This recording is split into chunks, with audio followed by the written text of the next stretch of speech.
صدر chamber of commerce Hyderabad commerce and industry, Akram Rajput صاحب سرپرست اعلیٰ، سینئر نائب صدر نجم الدین قریشی صاحب، خاتون اور حضرات، آپ سب لوگوں کو السلام علیکم۔ میری لیے تو بڑی خوشی کی بات ہے کہ چیمبر کے افراد کے ساتھ میں آج یہاں ایک نشست میں شرکت کر رہا ہوں، اور اس کی وجہ یہ ہے کہ جب بھی ملک کی ترقی کے متعلق سوچا جاتا ہے تو یہی چیمبرز اور یہی تاجر اور یہی کامرس کرنے والے اور یہی انڈسٹریز کی طرف توجہ جاتی ہے۔ جب سے پاکستان بنا ہے، جب سے یہ کوششیں جاری ہیں کہ پروموٹ کیا جائے انڈسٹری کو، اور میں اور آپ واقف ہیں، اور جتنی باتیں آپ نے کی اتنی ہی باتیں یہ سب لوگ اور بھی اس کے اندر اضافہ کر سکتے ہیں۔ اگر ہر ایک کو موقع ملے تو سب کوئی نہ کوئی اس بات میں غم کا اظہار کرے گا کہ ملک کے اندر یہ جو ترقی ہونی تھی وہ نہیں ہوئی۔ اب دو طریقے ہیں اس کے، اور میں سمجھتا ہوں بڑی اہم بات، آپ کے ساتھ بیٹھ کر یہاں تقریری انداز کے اندر گفتگو کر کر اور وعدے کر کر چلے جانا یہ عقل مندی کا مظہر نہیں ہوگا، بلکہ یہ کہ کم سے کم میں آپ سے شیئر کروں کہ مسائل کی طرف واقفیت کتنی ہے اور مسائل کی حل کی طرف کتنی کوشش جاری ہے۔ اچھا، ایک معاملہ ہے جو سارے چیمبرز ہمیشہ میرے سامنے رکھتے ہیں، وہ یہ کہ چیمبرز اور سٹیک ہولڈرز کے ساتھ مشاورت کی جائے جب پالیسیز بنتی ہیں۔ تو میں انسان کی فطرت سے بڑی اچھی طرح سے واقف ہوں۔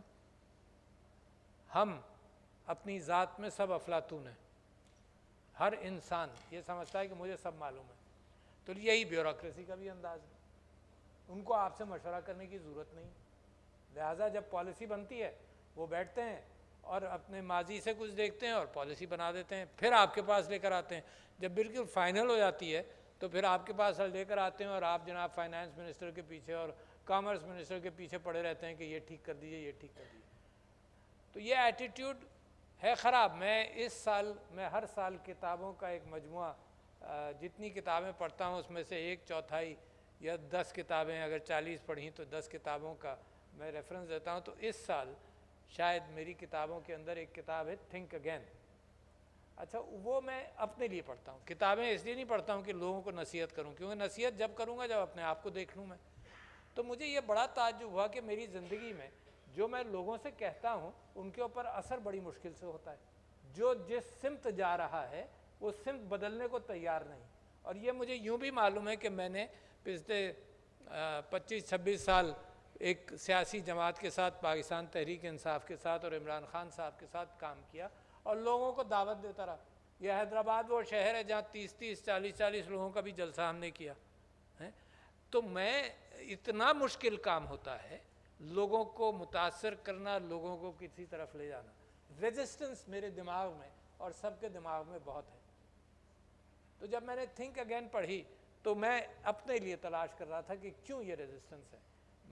یعنی بہت زیادہ ایویڈنس آ جائے تو آدمی بدل لیتا ہے۔ کچھ چیزوں کے اندر جب یہ خیال ہو اور یہ پریڈکشن ہو کہ بارش ہونے والی ہے تو کچھ لوگ احتیاط کر لیتے ہیں، اس سے زیادہ کوئی احتیاط نہیں۔ تو وجہ کیا ہے؟ تو وجہ یہ پتہ چلا میری ذات کے اندر اور آپ سب کے یہاں کہ ایک گھمنڈ ہے مجھے اپنے علم کے اوپر اور اپنے تجربے پر۔ اچھا، اور میں سمجھتا ہوں کہ اس گھمنڈ کے دور کرنے کے اندر علم کے اعتبار سے اگر انکساری ہو کہ نہیں مجھے چاہیے کوئی کام کرنے جاؤں تو 10 آدمیوں کا مشورہ کر لوں، تو جب تک میری انکساری میرے دماغ پر سوار نہیں ہوگی تو میں مشورہ کرنے بھی اپنی بے عزتی سمجھوں گا، اور ایک بے عزتی سمجھوں گا اور ایک گھمنڈ ہوگا کہ ضرورت بھی نہیں ہے مجھے، میں تو جانتا ہوں۔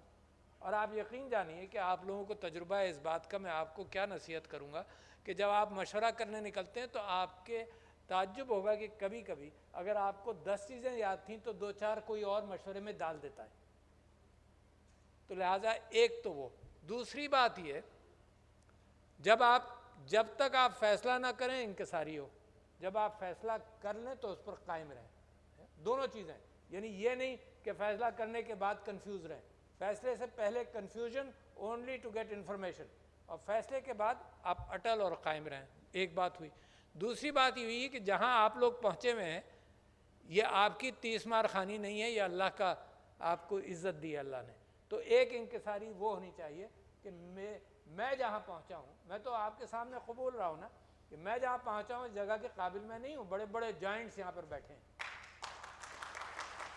لہٰذا میں ان کے جوتوں میں، کیسے انگلش میں کہتے ہیں فلنگ ان دو شوز، میں مشکل پاتا ہوں کہ ان کے جوتوں میں یا ان کی ٹریڈیشنز کے اعتبار سے پورا کر سکوں. تو جب تک یہ بات آپ کے ساتھ مزاج میں نہیں ہوگی تو آپ آگے نہیں جائیں گے.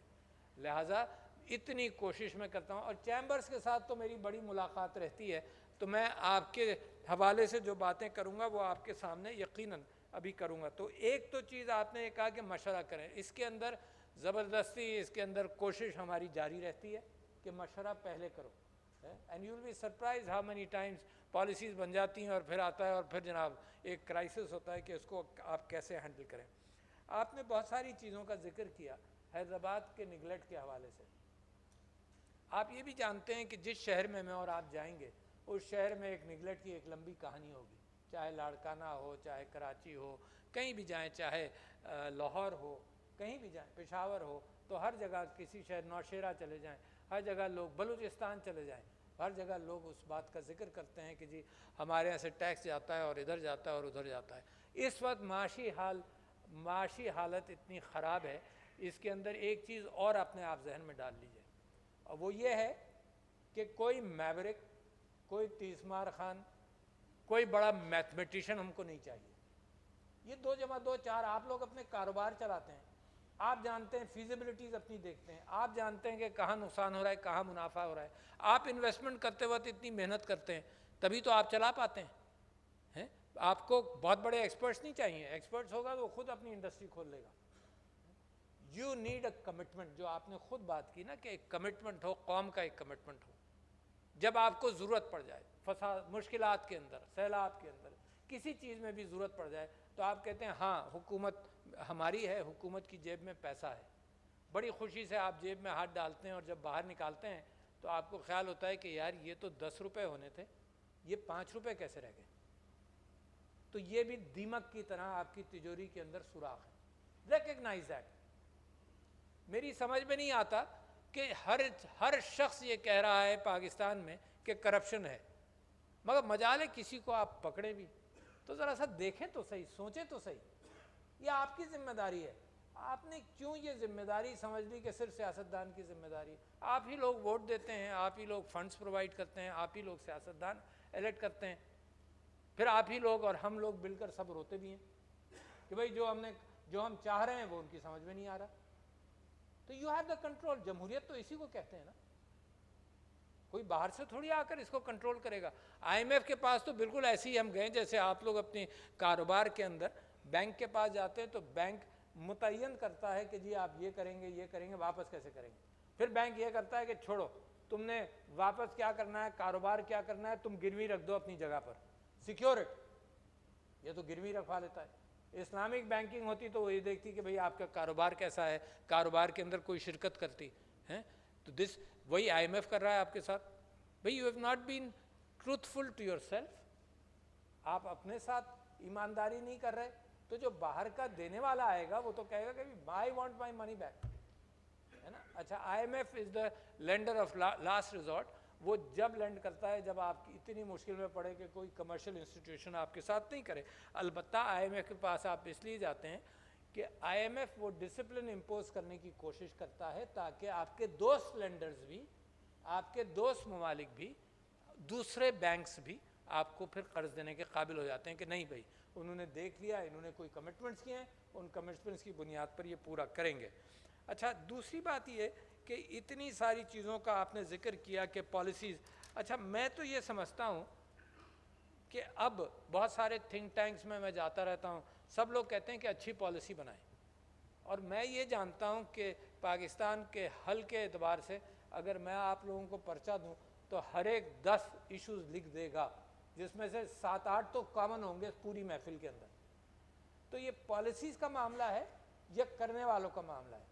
یعنی جہاں تھنک ٹینکس ہیں، میں اب مستقل یہ کہتا ہوں وہاں کام کرنے والے تھنک ٹینکس یا ڈوئر ٹینکس ہونے چاہیے.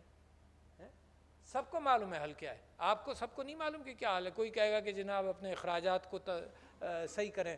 اپنے آسٹیریٹی ڈرائیو کریں، کوئی کہے گا بجلی بچائیں، کوئی کہے گا کہ جناب فیوچر کی پلاننگ کریں. ہم بھی فیوچر کی پلاننگ جب کرتے ہیں جب کرائسس ہمارے سر پر آ گیا. آپ کو خود جانتے ہیں، آپ کے قریب ہے تھرپارکر، آپ کو آئل لابی نے کتنا عرصہ 10-15 سال میں واقف ہوں کہ آئل لابی نے آپ کو کول کی طرف جانے نہیں دیا. آپ پہلے کول کی طرف چلے جاتے تو اس مشکل میں آج نہیں ہوتے. پہلے آپ انرجیز کی طرف دیکھتے تو آج یہ کیفیت نہیں ہوتی. آج آپ سولر پینلز کا ذکر کر رہے ہیں، اب پیسے ہی نہیں ہے سولر پینلز کے لیے. لہٰذا کل جب یہ آسان ہو جائے گا، آپ اس بات سے آپ کو واقف ہونا چاہیے کہ سب سے سستا اس وقت پاسبلٹی سولر انرجی کی ہے. دنیا میں سب سے سستی، ڈیم سے سستی. ایون نیوکلیئر انرجی کے اندر جتنا عرصہ لگتا ہے اور جتنی کاسٹ آتی ہے نیوکلیئر ری ایکٹر کھڑا کرنے میں، اس سے بھی سستی آپ کی سولر انرجی ہے.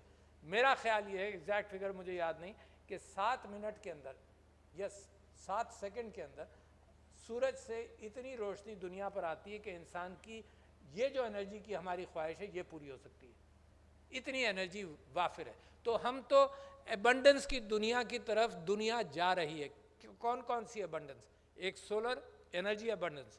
آپ ذہن میں رکھیے جو ملک تیار ہیں ان کے لیے ایبنڈنس آ رہی ہے. آپ چونکہ تیار نہیں ہیں، مانگے تانگے سے انرجی اپنی آپ یہی اپنا حشر کر رہے ہیں. ہم آئی پی پیز کے ساتھ اتنے بڑے بڑے معاہدے کر لیے، کل کو انرجی دنیا میں سستی ہوگی، پھر آپ پریشان ہوں گے کہ یار دنیا تو مفت انرجی پر کام کر رہی ہے اور ہم یہ کام کر رہے ہیں.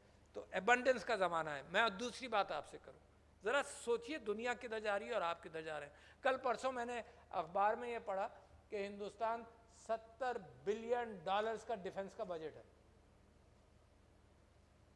$70 بلین کا ہے، اور آپ سے وہ دشمنی کرتا ہے. یہ تو کہیے کہ آپ کے اکابرین کو، اور انکلوڈنگ مسٹر ذوالفقار علی بھٹو، کہ جنہوں نے نیوکلیئر انرجی کی طرف توجہ دی، تو آپ کو یہ 40-50 سال کا ایک امبریلا مل گیا کہ آپ کے اوپر کوئی دشمن آنکھ اٹھا کر نہ دیکھ سکے. مگر یہ اسی کی وجہ سے تھا. آج کنونشنل وارفیئر اتنی آگے آ گئی ہے کہ کنونشنل وار 10-15 دن کے اندر معاملہ ساری دنیا بیچ میں پڑ جاتی ہے کہ روک دو. تو نیوکلیئر ویپنری صرف آپ کے لیے اس لیے ہے کہ آپ کے اوپر کوئی بڑا حملہ نہ کر سکے. مگر اس وقت سائبر وارفیئر کے حوالے سے دنیا نے اتنی ترقی کی ہے. آپ یوکرین میں دیکھ لیے، technology is the war. Human بہادری ول ریمین اے پارٹ. ہمت کرنے کی پھر بھی ضرورت پڑے گی. جب آپ نے ابھی نندن کا جہاز گرایا تو وہ بھی ایک بریوری تھی ڈیسیشن میکنگ کی کہ بھئی کر لو، تاکہ یہ انڈیا جو نیا نارم سیٹ اپ کرنے والا ہے تو اس کو روک دیا جائے. میں آپ سے ایبنڈنس کی بات کر رہا تھا، تو میں نے آپ سے کہا کہ انرجی کی ایبنڈنس کا زمانہ آ گیا. میں آپ سے کہہ رہا ہوں فوڈ کی ایبنڈنس کا زمانہ آ رہا ہے. کیسے میں کلیم کر رہا ہوں آپ کے اور آپ کے ساتھ؟ آپ ایگریکلچر کمیونٹی، ٹنڈو جام جناب ایگریکلچر یونیورسٹی کے اعتبار سے اتنا پرانا.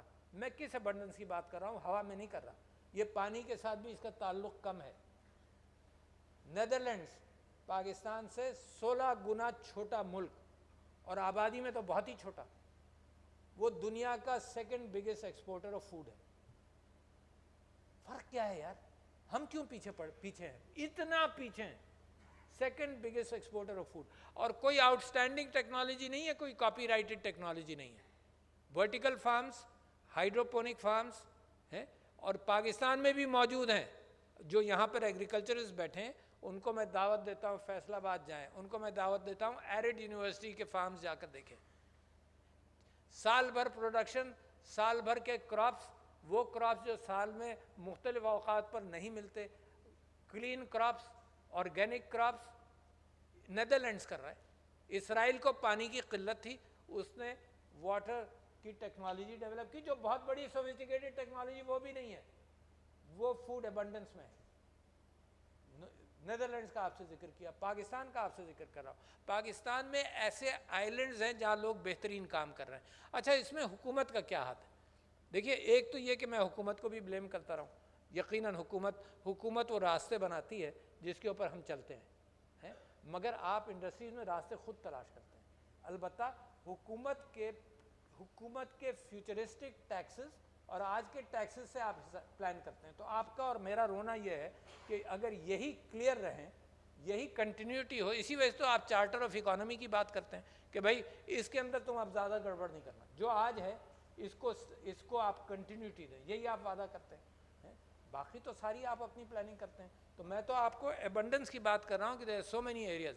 دوسرا ایریا آپ کو ایک اور بتاؤں جس کے متعلق میں مختلف گفتگو کرتا ہوں. میں آ جاؤں گا اس بات پر کہ حالات کا حل کیا ہونا چاہیے, مگر ایک اور چیز کا میں ذکر کر دوں آئی ٹی کے حوالے سے. پاکستان کے اندر the fastest growing export business is I T, number 1. Number 2 is the second biggest exporter today after textiles. ٹھیک ہے نا. تو اس میں سے اگر آپ لوگوں نے اس پر توجہ نہیں دی ہے تو توجہ دیں. کیا ہے اس وقت 3.5 یا $3.5 بلین کی آفیشیل ایکسپورٹ ہے. میں آپ سے کلیم کر رہا ہوں, میرے پاس کوئی اسٹیٹسٹکس نہیں ہے, کہ ایکچولی اس وقت $5-6 بلین انڈر ہینڈ بہت سارے. اور میں آپ سے یہ کلیم کر رہا ہوں کہ حکومت جو مرضی آئے کرے, یہ اگلے 2-4 سال میں $15-20 بلین ہو جائے گی. بڑی بات کر رہا ہوں, حکومت جو مرضی آئے کرے یہ ایکسپورٹ بڑھ جائے گی. کیوں کلیم کر رہا ہوں؟ اس وجہ سے کلیم کر رہا ہوں کہ اس کی ایک خصوصیت کا آپ سے ذکر کروں, پھر میں آگے چلتا ہوں. اس کی خصوصیت یہ ہے کہ جب آپ میں سے یہاں کوئی ڈاکٹر انجینئر بیٹھا ہے, تو جب ڈاکٹر انجینئر ہم نے بنائے تو ہمارے یہاں وہ ماحول ہی نہیں تھا کہ ڈاکٹر انجینئر یہاں کھپے. تو ہم نے اتنے سارے بھیجے. غریب ملک, مجھے ڈاکٹر بنایا, غریب ملک. آج کل ڈاکٹرز کی قلت ہمیشہ رہی, اور ہم نے ایکسپورٹ کر دیا ان کو باہر. انجینئرز کی قلت رہی, ہم نے ایکسپورٹ کر دیا. ایک ڈیلیگیشن ابھی امریکہ سے آنے والا ہے, امریکہ میں انجینئرز کی قلت ہے, ہم بے چین ہوں گے کہ ایکسپورٹ کر دیں. نرسز کی قلت ہے, ہمیں 9 لاکھ نرسز چاہیے, 2 لاکھ ہیں, مگر ہر ایمبیسڈر جو باہر جاتا ہے مڈل ایسٹ میں مجھے آ کر کہتا ہے جی ہم نرسز ایکسپورٹ کرنا چاہتے ہیں. یار ہمیں ضرورت ہے بھائی. تو ہم اپنا ہیومن ریسورس جو ہے وہ باہر بڑے مزے سے بھیج رہے ہیں, کیونکہ ہمارے ہاں تو کوئی کام دھندہ ہے نہیں, یہ لمیٹڈ ہے. تو اسی طرح سے میں آپ کے سامنے یہ بات کر رہا ہوں کہ I T is the only field جس میں میری بہن گھر بیٹھ کر اپنا کام کر سکتی ہے, اور یہاں کے اسٹرکچرز کی ضرورت نہیں, یہاں کے اسپتال کی ضرورت نہیں, یہاں کی انڈسٹری کی ضرورت نہیں. دنیا کی انڈسٹری میں وہ فٹ ان ہوگی. اور کیسے فٹ ان ہوگی؟ صرف انٹرنیٹ کے ذریعے. So therefore keep on producing the human resource. دنیا تیار ہے ان کو ایکسیپٹ کرنے کے لیے, آج دنیا تیار ہے ان کو تنخواہیں دینے کے لیے. یہ فار سم پیپل جن کو یاد نہ ہو, prime minister digital skills programme شروع کیا عمران خان صاحب کی حکومت نے, اور ابھی بھی چل رہا ہے, اور اس کے اندر 24 لاکھ بچوں نے وہ پروگرام کیا. اور آپ کو معلوم ہے اس کے ٹاپ 10 یا 15 لوگوں کی میں نے فہرست منگائی 2021 کے اندر. اس میں سے جو ہائی ارنرس ہیں, کسی کا تعلق کسی بڑی فیملی سے نہیں تھا, کوئی ٹانک کا تھا, کوئی شیگر کا تھا, کوئی کہاں کا تھا. more than $100,000 a year they started making. بڑی بات. تو لہٰذا آپ جو بزنس مین ہیں اپنی آنکھیں اس طرف بھی کھولیں جو سب سے تیز رفتار ٹرین ہے دنیا میں, اس کے اندر you are not dependent your own countries states, you are going beyond, you are going out. اور دوسری بات before I come back to any other thing, یہ خاتون بیٹھی ہیں, پتہ نہیں ان کا چیمبر سے تعلق ہے نہیں ہے. آپ نے کیا تہیہ کر لیا ہے کہ عورتوں کو کاروبار میں شامل نہیں کرنا؟ یعنی مذہب نے آپ کو کہا. اگر مذہب کے اعتبار سے آپ کے ذہن میں یہ بات ہے تو غلط ہے, کیونکہ بی بی خدیجہ واز اے بزنس وومن. کیا وجہ کیا ہے؟ قائد اعظم کہتے کہتے چل بسے کہ اگر عورت کو انوالو نہیں کرو گے معیشت کے اندر تو وہ قوم ترقی نہیں کر سکتی. کس کا پرسکرپشن چاہیے؟ دنیا کی اسٹیٹسٹکس یہی کہتی ہے کہ 50% of your population, of course we want them to make a home, کوئی اس سے انکار نہیں کر رہا, مگر کہیں نہیں ہے. تو لہٰذا اس کو بھی بھول جائیے کہ unless you accommodate, unless you welcome, encourage women in society, یہ قوم ترقی آہستہ کرے گی. جیسے تعلیم کے اندر, یہ ایک اور فگر آپ کو دوں, ذرا سا آپ سوچئے تو صحیح نا, مطلب کیا ہو رہا ہے. صرف میں اپنے کاروبار کا بھی سوچوں, ادھر ادھر بھی دیکھوں کیا ہو رہا ہے. انڈیا میں 100% بچے پرائمری اسکول میں جاتے ہیں, 100%. میرے بھائی جو مقابلہ کرتے ہیں انڈیا کے ساتھ, کب سے جا رہے ہیں. سری لنکا میں 98% children go to primary schools. Bangladesh میں 99% children go to primary schools. آپ کے یہاں 68% گو ٹو پرائمری اسکولز. ذرا دیکھو تو صحیح تماشا کیا ہو رہا ہے آپ کے ساتھ. پھر آپ کو لوگ نہیں ملتے, پھر آپ کی ساری معیشت ان ایلیٹ پر چلے گی جو یہاں بیٹھی ہوئی ہے. یہ ایلیٹ تو بہت چھوٹی ہے, باقی سارے لوگوں کو ان پڑھ, جاہل, آپ نے راستہ ہی نہیں دیا. یا تو وہ مزدور بنے گا یا چھوٹی سی سکلز اختیار کر لے گا, کوئی ڈرائیور بن جائے گا, کوئی اور بن جائے گا. دیکھو تو صحیح بیٹا, بچوں معاشرے میں ہو کیا رہا ہے, بڑوں بزرگوں معاشرے میں ہو کیا رہا ہے, کون ذمہ دار ہے؟ بڑا آسان ہے کہہ دوں میں سیاستدان ذمہ دار ہے, یقیناً ہوں گے. آپ بھی تو ذمہ دار ہیں, you are the pillar of society. آپ الیکٹ کرتے ہیں لوگوں کو, آپ گفتگو کرتے ہیں, آپ کی گفتگو پر لوگ توجہ دیتے ہیں, آپ کامیاب لوگ ہیں معاشرے میں, آپ کی گفتگو کی اہمیت ہے. تو ہولڈ یور برڈن, اپنا برڈن بھی اٹھائیں. اب آپ آئیے, آپ نے کہا کہ چارٹر آف اکانومی ہونا چاہیے, اور یہ کہ میں لوگوں کو بیٹھ کر ان کو سب کو امن کی طرف لے جاؤں اور یہ کہوں کہ بھئی اب بیٹھ جاؤ, مسائل حل کر لو. آپ کے خاندان میں کسی کے خاندان میں جھگڑے ہیں تو بتا دیں, میرے خاندان میں ہیں. لوگوں کو بٹھانا بڑا مشکل کام ہے. بڑی کوشش میں نے کر لی, آپ واقف ہیں, بڑی کوشش میں نے کی. اپنے اپنے ایگوز ہوتے ہیں لوگوں کے, یعنی یہ ہم اس قوم کے اس نبی کے وارث ہیں صلی اللہ علیہ وسلم جس کا اپنا ایگو نہیں تھا. لوگوں نے کوڑا پھینکا, اس نے معاف کیا. لوگوں نے دھکا دیا, 2 یہودی آئے مکے میں اور انہوں نے کہا کہ یہ دیکھ, لوگوں نے کہا کہ کوئی یہاں نبی ہے تو دیکھتے ہیں کون. تو وہ کسی نے پتھر مارا, میرے نبی صلی اللہ علیہ وسلم تھوڑے سے لڑکھڑائے یا گرے. تو دونوں یہودیوں نے آپس میں بات کی اور انہوں نے کہا کہ اگر یہ اللہ کا نبی ہے تو ابھی یہ ہاتھ اٹھائے گا, ان لوگوں کو سزا دلوائے گا اللہ سے. اور وہ کیا دیکھتے ہیں کہ میرے نبی نے ہاتھ اٹھایا کہ اللہ ان کو معاف کر دے. اس قوم کے وارث ہیں آپ, اس آئیڈیالوجی کے وارث ہیں آپ.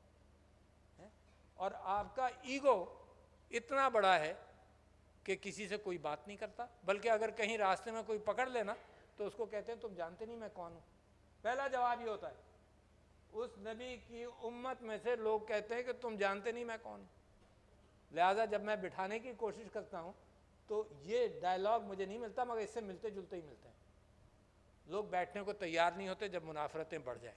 یہ بھی نہیں دیکھتے کہ ملک کو آگ لگی ہوئی ہے, ملک ڈوب رہا ہے. This is the time to sit and remove some fierce polarisation. اس ملک میں پولرائزیشن بہت ہے, مگر میرا منصب, میرا فرض, آپ کا حکم, میں اس کی پوری کوشش کر رہا ہوں آج تک اور کرتا رہوں گا.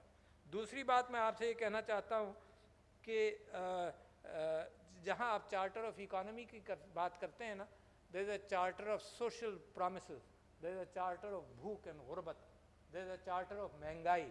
اچھا, سب کچھ اکانومی سے بھی ریلیٹڈ ہے مگر ایک کمٹمنٹ کے ساتھ ریلیٹڈ ہے.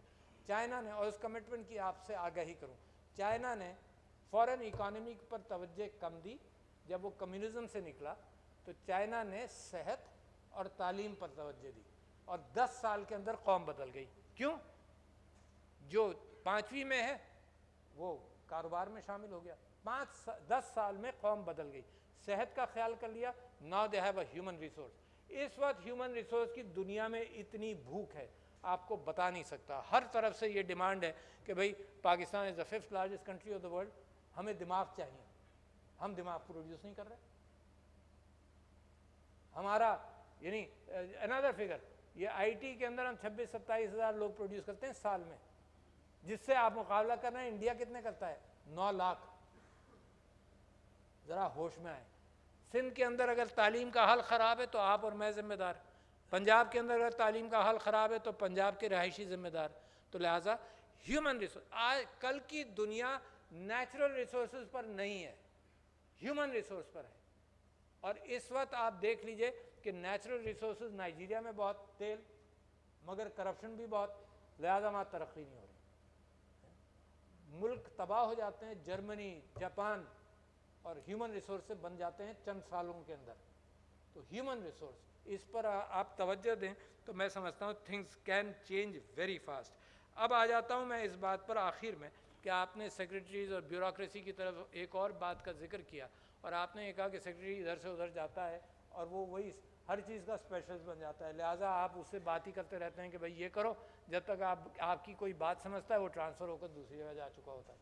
پبلک اکاؤنٹ کمیٹی میں جب آپ لوگوں نے منتخب کیا تھا, میں ممبر نیشنل اسمبلی تھا, تو پبلک اکاؤنٹ کمیٹی کے اندر یہ ہوتا تھا کہ اچھا جی یہ فائل آیا ہے, بے انتہا کرپشن ہوا ہے بھائی آپ کے ڈپارٹمنٹ میں, اور سیکرٹری صاحب سامنے بیٹھے ہیں, اچھا بڑا کرپشن ہوا ہے ذرا بتائیے. کہتے ہیں جی میں تو 4 مہینے پہلے آیا ہوں, یہ اس سے پہلے ہی کا فائل ہے. اچھا جی بڑا، چلو سب نے کہا کہ اچھا بھائی 4 مہینے پہلے آئے ہو تو اچھا. اب دوسرا منسٹری آئی. اچھا بھائی آپ بڑا کرپشن ہے، یہ پہرے بنے اسی بات پر، آپ نے کیا کیا؟ کہتے ہیں جی میں 5-6 مہینے پہلے آیا ہوں، یہ پہلے کی بات ہے. اچھا ہو کیا رہا ہے؟ یہ میرے ساتھ ٹوپی ڈرامہ ہو رہا ہے. کیا ہو رہا ہے؟ وہ سیکریٹری یہاں بیٹھا ہے، یہ سیکریٹری وہاں بیٹھا ہے، وہ سیکریٹری وہاں بیٹھا ہے. تو جس کو آپ بلاتے ہیں وہ کہتا ہے جی میرے سے پہلے ہوا ہے. تو یہ بھی ایک فائدہ ہے اس کے اندر کہ سیکریٹریز کو آپ جانتے نہیں، مطلب ایس ایچ او نے خراب کام کیا، اس کو ٹرانسفر کر دیا کہیں اور. It's typical. کسی کے خلاف ایکشن کوئی نہیں ہوتا، ٹرانسفر ہو جاتا ہے. ٹرانسفر کے کبھی وہ پیسے دیتا ہے کبھی نہیں دیتا، مگر یہ اس کا ٹرانسفر ہو جاتا ہے. تو لہٰذا میں سمجھتا ہوں کہ ایک تو حکومت کو چاہیے، یقیناً پرانی گفتگو ہے یہ، تو ہر ریفارم کی ضرورت ہے. ریفارمز کے فائل پڑے ہوئے میرے خیال سے، بڑے بڑے کمرے بھرے ہوئے ریفارمز کے پروجیکٹس کے ساتھ، مشوروں کے ساتھ. کرنے والے نہیں ملتے. کرنے والے کیوں نہیں ملتے؟ کرنے والے 4 پلرز ہیں پاکستان میں، آپ سوچ لیجئے. ایک پلر جوڈیشری کا ہے، ان کرنے والوں کے اعتبار سے تاریخ کوئی بہت اچھی نہیں ہے. جسٹس منیر کا فیصلہ آپ کے سامنے، ریکو ڈک کا فیصلہ آپ کے سامنے. یعنی کیا کرایا ہم نے کچھ نہیں، $10 ارب کا ہم نے جرمانہ بھر دیا، بھر رہے ہیں. ٹھیک ہے جی. پاکستان اسٹیل مل کو پرائیویٹائز کرنا تھا، نہیں کیا، اربوں روپے ہم ہر مہینے دیتے ہیں. اس کے بعد آپ آ جائیے لیجسلیٹر پر. لیجسلیچر جو نیب کے حوالے سے جو حشر ہوا، جو میں نے بل سائن نہیں کیا، لیجسلیچر بھی ایسے ہی کام کر رہی ہے جیسے سارے پاکستان کے چاروں پلیئرز کر رہے ہیں. اس کے ساتھ ساتھ آپ ایگزیکٹو پر آ جائیے، وہاں بھی یہی حال ہے. باقی ہر پلر کے اندر کہیں نہ کہیں دیمک لگے گی. اور آج کل میں آپ بھائیوں آپ سے بڑی اہم بات کر رہا ہوں، کانسٹیٹیوشن پر ایک اٹیک ہے. اور میں نے مثال یہ دی کہ دیکھو انتخابات بے انتہا ضروری. جب بھی ہم نے وہ زمانہ دیکھا کہ کسی وجہ سے انتخابات ملتوی ہوئے، تو جس شخص نے آ کر یہ کہا کہ 90 دن میں انتخابات ہوں گے، اس کو بھی 10 سال 90 دن تک کھینچ لیے اس نے. 10 سال یاد ہے نا آپ کو؟ بھولے نہیں؟ یاد ہے. اچھا، اور اس نے ایک سیاستدان کو سولی پر بھی لٹکایا. جس ملک میں آپ یہ دیکھیں کہ انتخابات ملتوی ہوتے ہیں، وہاں کا معاملہ جمہوریت سے پھر فارغ ہو جاتا ہے. بہانہ صحیح ہوگا کہیں، مگر نہیں ہوئے. اور اس بہانے کے اعتبار سے میں نے جب چیف الیکشن کمشنر کو خط لکھا تو اس کے اندر میں نے 2 بڑی کلیئر مثال دی. میں نے کہا کہ جمہوریتیں جب مضبوط ہوتی ہیں نا، اس کی مثال سن لو. امریکہ کے اندر 1812 میں امریکہ نے برطانیہ کے اوپر جنگ کا اعلان کیا. شروع ہو گئی جنگ. اسی جنگ کے اندر پورا واشنگٹن جلایا گیا، وائٹ ہاؤس جلا، کانگریس بلڈنگ جلائی گئی، سب کچھ. مگر انتخابات نومبر میں ہوئے. لوگوں نے کہا کہ جنگ ہے، انہوں نے کہا جی انتخابات ضرور ہوں گے. اسی امریکہ میں 1864 میں ابراہیم لنکن نے سلیوری ختم کی. انتخابات تھے نومبر میں. جولائی میں طے کرنا تھا. لوگوں نے کہا کہ انتخابات کرو گے نہ تم الیکٹ ہوگے اور نہ انتخابات ہو سکتے ہیں. اس نے کہا میں تو ہوں ہی جمہوریت کی وجہ سے نہ الیکٹ ہوں، مگر انتخابات ہوں گے. کیونکہ اگر انتخابات نہیں ہوئے تو یہ جو دہشت گرد ہیں، جو ریبلز، اس نے لفظ استعمال کیا جو زمانے میں ٹیررسٹ کا لفظ نہیں تھا، اس نے کہا یہ جو ریبلز ہیں ان کی تو جیت ہو گئی کہ انہوں نے میری جمہوریت کو ختم کر دیا. تو میں آپ کے سامنے کہتا ہوں کہ قانون اور آئین کی پاسداری، آپ لوگ یہاں پر وہ بیٹھے ہیں جنہوں نے MRD تحریک بعد میں دیکھی ہے، to bring back the constitution. کتنی قربانیاں آپ نے دی. So this is the time to make sure کہ آئین کی پاسداری رکھیں، ورنہ بہت بڑا رسک ہے. میں یہاں ممالک کے نام نہیں لے سکتا کیونکہ میں یہاں ریپریزنٹ کر رہا ہوں حکومت یعنی اسٹیٹ آف پاکستان کو. اگر ممالک کے نام لوں تو وہ انفارچونیٹ بات ہو جائے گی، مگر میں نے بہت سارے ممالک کے اندر یہ دیکھا کہ انتخابات گئے تو پھر وہ جیل میں ڈالے گئے، سب کے سب ٹرائلز بھی ہوئے، وہ جیل میں مر بھی گئے. تو لہٰذا میں آپ کے پاس ایک ذمہ داری چھوڑ کر جاؤں. میں آپ سے وعدہ کرتا ہوں کہ پاکستان ایک ترقی یافتہ ملک ہے، اس 5ویں بڑی قوم دنیا کی. اس دنیا میں جہاں دماغ کی اور عقل اب بھاری ہو گئی ہے. آئل ویلتھ سے کہیں زیادہ IT ویلتھ بن گئی ہے، آئل ویلتھ سے کہیں زیادہ. اور صرف IT ویلتھ نہیں، Amazon was a supplier of goods, آپ کی طرح تاجر تھا، ہے نا. تو آئل ویلتھ سے کہیں زیادہ انٹلیکچوئل نالج جو ہے اس کی اہمیت ہے. اور اس انٹلیکچوئل نالج کا مین را مٹیریل انسان کا دماغ ہے. لہٰذا ہم اگر صرف تعلیم دیں، یہ 8-10 سال کی کہانی سے زیادہ بڑی نہیں ہے. 8-10 سال کے اندر Pakistan will become a progressive country, will become a country among the developing nations rather than in the situation جہاں پاکستان ہے. تو لہٰذا مجھے تو بڑی امید ہے. یہ کرائسس ہیں، یہ وقتی کرائسس ہیں، مگر یہ کرائسس ڈیمانڈ کرتے ہیں کہ ایکشن صحیح ہو. یہ کرائسس یہ نہیں ڈیمانڈ کرتے کہ میں اپنا شتر مرغ کی طرح چھپا لوں. آج میرے پاس کچھ پیسے آ جائیں IMF کی وجہ سے تو میں چیزوں کو ٹال دوں. یہ کرائسس آف ایگزسٹنس ہے.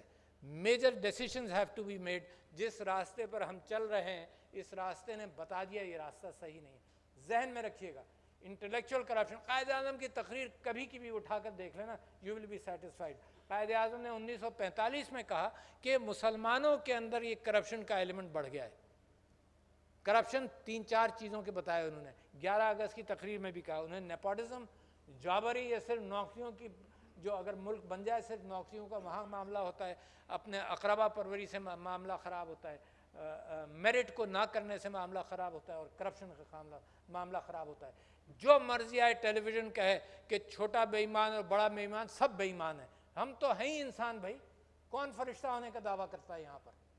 لہٰذا جب آپ اپنے بچوں کی بھی شادیاں کرتے ہیں تو آپ دیکھتے ہیں کہ کون بہتر ہے ان میں سے. کبھی بھی آپ کو یہ کہا جائے جی سب ایک سے ہیں, آپ لاٹری نکالیے اور بچوں کی شادی کر دیجئے, یہ کسی نے کہا آپ سے کبھی آج تک؟ نہ آپ نے سوچا ہوگا.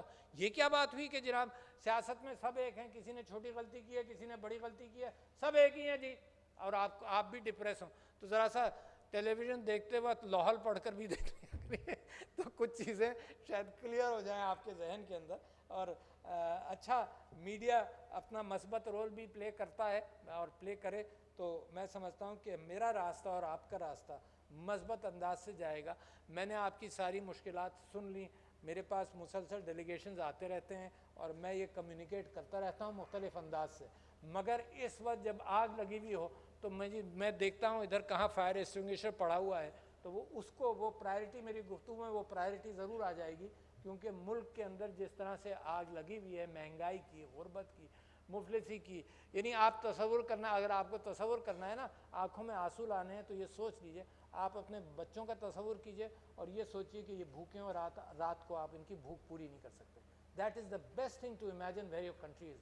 کیونکہ میجورٹی وہاں ہے. Majority is not the elite. Majority آپ لوگ نہیں ہیں. میجورٹی وہ ہے جو پریشان ہے, جس کے ہاتھ میں کچھ نہیں ہے, آپ کے اوپر بھروسہ کرتا ہے کہ شاید آپ اور میں مل کر اس کو بدل دیں گے. تو میں بہت مشکور ہوں, مجھے بڑی خوشی ہوئی حیدرآباد چیمبر آف کامرس اور انڈسٹری آ کر. وہ میں نے جو ذکر کیا کہ خواتین کو بھی اپنی بچیوں کو لائیں. لوگ اپنے بیٹوں کو لے آتے ہیں, اپنے داماد کو کاروبار میں لے آتے ہیں. کیا بیٹیوں نے کیا گناہ کیا ہے کہ آپ ان کو شامل, بہوؤں کو آپ شامل نہیں کرتے؟ تو پلیز ڈو دیٹ. فالو میرے نبی صلی اللہ علیہ وسلم, follow the Quaid Azam, follow the world where the world is going. Thank you. السلام علیکم.